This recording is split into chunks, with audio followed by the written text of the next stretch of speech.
utendaji kwa kamati kuu kutoka mwezi Machi mpaka mwezi Mei, taarifa na rasimu ya kanuni za bodi ya wadhamini, taarifa kuhusu rufaa mbalimbali, tathmini ya reforms, no reforms no election na mpango wa ziara awamu ya 4, tathmini ya mahitaji ya mafunzo training needs assessment, uteuzi wa makatibu wa kanda kwa kanda za Unguja na Pemba na ajenda ya mengineyo kwa idhini ya mwenyekiti, na mwisho tafunga kikao. Kwa jumla kikao hiki kitakuwa na ajenda 12. Mheshimiwa Mwenyekiti, nihitimishe kwa kusema tu kwamba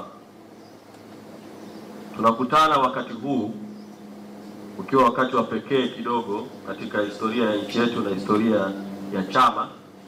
Mengi tunatafakari wakati tunatafakari ajenda zilizoko kwenye kikao hiki, lakini tunakutana chama kikiwa katikati ya vita kubwa, vita ya no reforms no election, ambayo watawala wanakwenda kinyume na matakwa ya wananchi, na watawala wakiwa katikati ya kuendesha vita ya uchaguzi mkuu wa urais wa mwaka 2025.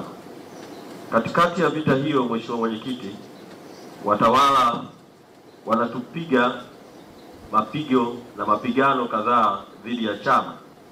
Mheshimiwa Mwenyekiti, katika hatua hii kwa undani na mengi tutafakari wakati wa kikao, lakini watawala wanaipiga vita Chadema na kupinga maamuzi halali ya Baraza Kuu la chama la tarehe 22 mwezi Januari dhidi ya uteuzi wa katibu mkuu, manaibu wake, wajumbe wa kamati kuu, wakiwa na dhamira ovu ya kubatilisha maamuzi yote ya kamati kuu yaliyofanyika mara baada ya uongozi mpya kuingia madarakani.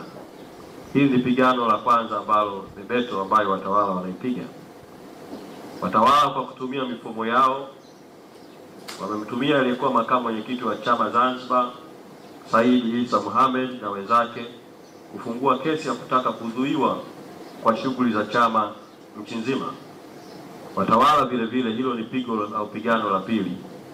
Watawala vile vile wamejaribu pigo au pigano la tatu na kumkamata mwenyekiti wa chama na kumbapikizia kesi ya uhaini ili wamweke ndani ili kusikwamisha mapambano ya no reform no election.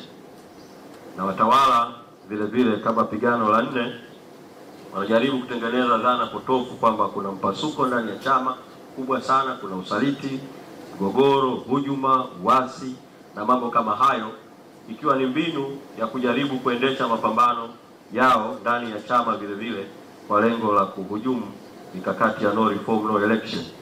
Watawala vile vile wanaendesha dhana ambayo iko kinyume cha katiba kama sehemu ya pigano kwamba Chadema haiwezi zozote hata kama reform ipatikana mpaka mwaka 2030 kwa kile kinachoitwa katibu mkuu wa chama kutokusaini maadili ya uchaguzi.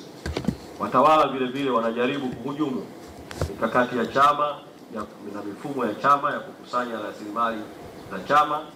Na nitumie fursa hii Mheshimiwa Mwenyekiti kuendelea kutuma ujumbe kwa Watanzania bila kujali hujuma za mifumo yetu, waendelee kukichangia chama kupitia namba 0744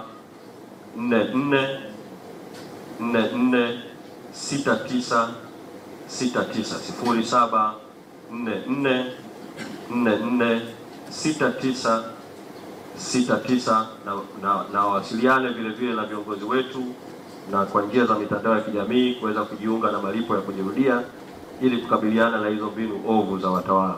Lakini mwisho, kama pigo la 7 au pigano la 7, watawala wanatumia mifumo yao vile vile kutaka kujaribu kutengeneza vyama mbadala viwili vya kile kinachoitwa kuziba nafasi ya Chadema kama chama ambacho kiko karibu kuiondoa CCM madarakani na chama kikuu cha upinzani Tanzania. Kwa haya yote ni mapigano ambayo watawala wanapigana, lakini mapigano yote 7 yakilenga kwenye vita ya no reforms no election na vita ya urais. Mimi imani yangu Mheshimiwa Mwenyekiti, chini ya uongozi wenu makamu wenye viti na chini ya kamati kuu hii na chini ya uongozi wa mwenyekiti Mheshimiwa Tundu Lissu, pamoja na kuwa yuko kwenye kuta ya gereza, vita hii tutaishinda na mapigano yote haya tutayashinda.